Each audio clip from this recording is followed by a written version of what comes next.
안녕하세요. 2024년 3월 15일 금요일입니다. 오늘은 골로새서 3장 5절과 6절 두 절의 말씀 봉독해 드리겠습니다. 그러므로 땅에 있는 지체를 죽이라. 곧 음란과 부정과 사욕과 악한 정욕과 탐심이니 탐심은 우상숭배니라.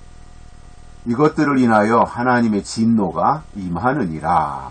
아멘. 바울이 오늘 본문에서는 죽이라 이런 말씀을 하셨어요. 굉장히 무시무시한 말씀이잖아요. 스스로를 죽이라는 거예요. 앞에서는 찾으라 또는 생각하라 이렇게 말씀하셔놓고 오늘은 죽이라 이렇게 명령하고 있지 않습니까? 그러니 어찌 보면 굉장히 이제 극단적인 얘기가 되는데, 그러나 바울이 이렇게 골로새 교회에 편지를 쓰는 이유는 그 당시에 많은 신자들이 땅의 것에 얽매여 있으면서 하늘의 것에 대한 관심도가 떨어졌었기 때문입니다. 그래서 바울은 정말 중요한 것이 무엇이냐 이걸 알려주는 거예요. 의의 것이 중요하다는 거잖아요. 상대적으로 땅의 것은 그다지 중요한 것이 아니다라고 하는 의미에서 비교해가지고 땅의 것을 즉 땅에 있는 지체를 죽이라 이렇게 말씀하고 있습니다.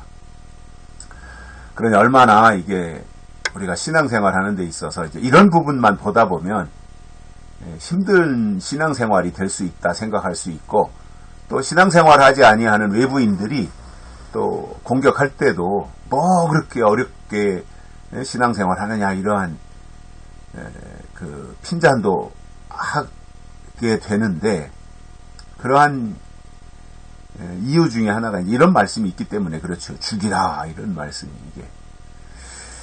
그런데 죽여야 될 게 뭐냐면 내 목숨을 끊어버리라는 것이 아니라 죽이라 이렇게 말씀해 놓고 그 죽여야 될 게 무엇인지 바울이 설명해 주고 있습니다. 이러한 것들을 죽이라는 거죠.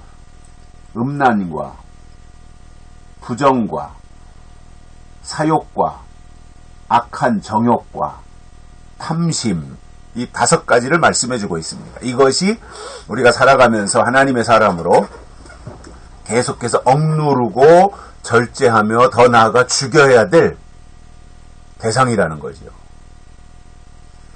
그런데 어찌 보면 이러한 것들이 또 우리의 마음 속에서 수시로 치솟는 욕구이기도 해요.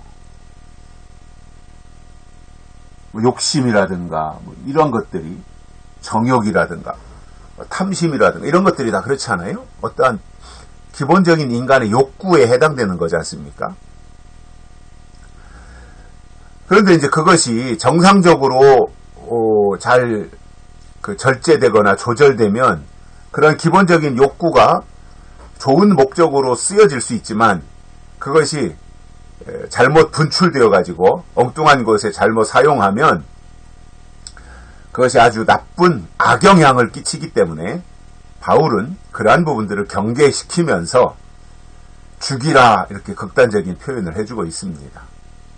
사실상 이 5가지는 죽여야 될 부분들이죠. 밖으로 표출되면 안 되는 부분들이죠. 또 우리 내면 속에 자리 잡고 있다 하더라도 그것이 용솟음쳐 오른다면 언제 분출할지 모르는 부분들이잖아요. 그러니까 이런 것들에 대해서는 아주 머리를 쳐들지 못하도록 죽이라 이렇게 표현을 해주고 있어요. 그런데 이런 것들이 또 내가 뭐 죽인다 해서 내가 죽여버려야지 이렇게 해가지고 죽어 없어지는 것들도 아니고, 인간의 마음속에서 꾸준히 치밀고 올라오는 부분들이기 때문에 자신을 알고 이러한 부분들에 대한 경계가 무너지지 않도록 조절해야 된다라고 하는 의미도 포함되고 있다고 봅니다. 특별히 이제 탐심에 대한 말씀을 하고 있는데, 여기서 그 탐심을 말했을 때 이 탐심은 저기 해당이 되잖아요. 탐심은 뭐 욕심 이런 것과도 연결이 되는 단어이지 않습니까? 탐심. 그런데 이 탐심에 대해서 설명하면서 특별히 그 앞에서 말씀하는 땅에 있는 지체를 죽여야 되고 죽여야 될 대상 5가지 중에서 그 중에서 특별히 탐심이라고 하는 것을 끄집어내가지고 탐심은 우상숭배니라 이렇게 설명해주고 있어요. 탐심이 우상숭배라는 거예요. 그러니까 어디 우상을 만들어 놓고 우상 앞에 가서 절하고 빌고 하는 것만이 우상숭배가 아니라 탐심, 즉 지나친 욕심을 가지는 것도 우상숭배라는 거죠. 하나님이 미워하는 게 우상이잖아요. 그러면 탐심 또한 하나님이 미워하는 대상이 된다라는 겁니다. 물론 인간의 어떠한 본능 속에 어느 정도의 욕심이라는 건 다 있고 아주 뭐 신앙의 단계가 높은 차원으로 올라가 정점에 이르지 않은 일반적인 사람들 속에 웬만한 사소한 욕심이 없는 사람이 누가 있겠습니까? 어린 아이들까지도 다 욕심이 이제 기본적으로 본능적으로 자리 잡고 있는데, 그런데 그것이 지나치게 다른 용도로 과도하게 쓰여질 경우에 그것은 탐심에 해당이 되는 것이고 우상숭배가 된다는 말입니다. 이런 부분들을 바울이 지적하고 있는 거예요. 그러면서 누구에게 하나님이 진노가 임한다는 겁니까? 6절에서 이렇게 말씀하죠. 이것들을 인하여, 5절에서 말씀한 이 5가지, 이것들을 인하여 하나님의 진노가 임하느니라 이렇게 말씀해주고 있어요. 그러니까 하나님의 진노에 대해서 우리가 그 에레미야서에서도 말씀을 들었지만 진노가 임하는 대상들을 우리가 봤지 않습니까? 우상을 숭배한다든가 하나님을 떠난다든가 뭐 이러한 것들을 우리가 보면서 오늘 말씀하고 연결시켜 볼 때에도 탐심이 우상숭배라 그랬으니 결국 하나님의 진노가 그러한 사람들에게, 우상숭배하는 사람들에게 임한다고 하는 것이 골격이잖아요. 그러니까 구약 에레미야서에서 말씀하는 것이나 신약에 와서 바울이 골로새 교회에 말씀하시는 것이나 그 내용에 있어서는 대동소이하다는 거죠.